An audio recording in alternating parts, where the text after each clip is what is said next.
Assalamualaikum warahmatullahi wabarakatuh. Perkenalkan, nama saya Nadine Sidobutar dari kelas 10 pemasaran 2. Pada kali ini, saya akan menjelaskan tentang materi sejarah yaitu Raden Fatah, Sultan Trenggana, Adipati Unus, hingga Fathahilah.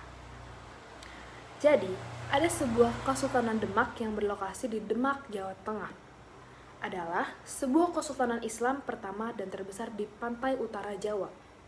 Demak sebelumnya adalah kadipaten dari Kerajaan Majapahit dengan Raden Patah sebagai adipatinya dari sejak 1973. Raden Patah merupakan raja pertama Demak yang mempunyai gelar sultan. Masa kekuasaannya dikenal dengan penyebaran Islam di Pulau Jawa. Selain itu pun, Raden Patah mampu menaklukkan beberapa pelabuhan penting.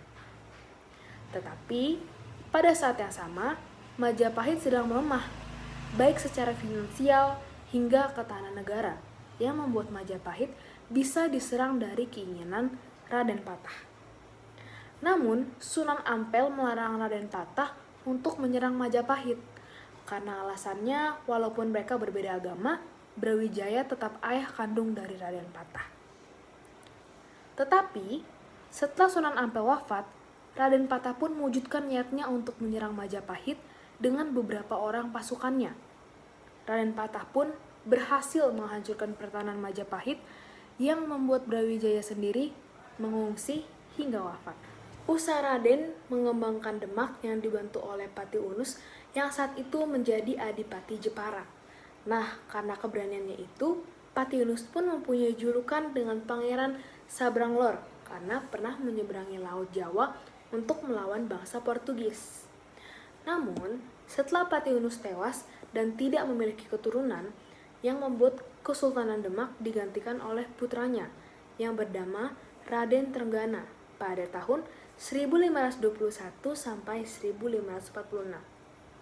Nah, pada masa Sultan Trenggana, Demak sangat berkembang pesat dan meluas ke wilayah-wilayah tertentu. Namun, ada ekspansi Demak mencemaskan kerajaan Pajajaran yang saat itu menguasai pelabuhan penting. Kemudian, kerajaan Pajajaran bekerja sama dengan bangsa Portugis untuk melindungi wilayahnya.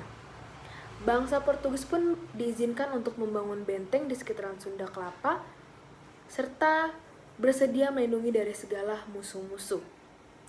Namun, sebelum bangsa Portugis membangun benteng, Kesultanan Demak ada di bawah kepemimpinan dari panglima perang yang bernama Fathahilah, yang pernah menyerang Sunda Palapa pada tahun 1526.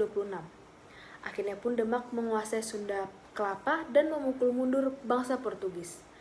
Atas kemenangan itu pun, Fathahilah mengganti nama Sunda Kelapa menjadi Jayakarta. Fathahilah yang berasal dari Samudra Pasai dan ayahnya yang merupakan pedagang Arab dari India, kemudian pindah ke Pasai.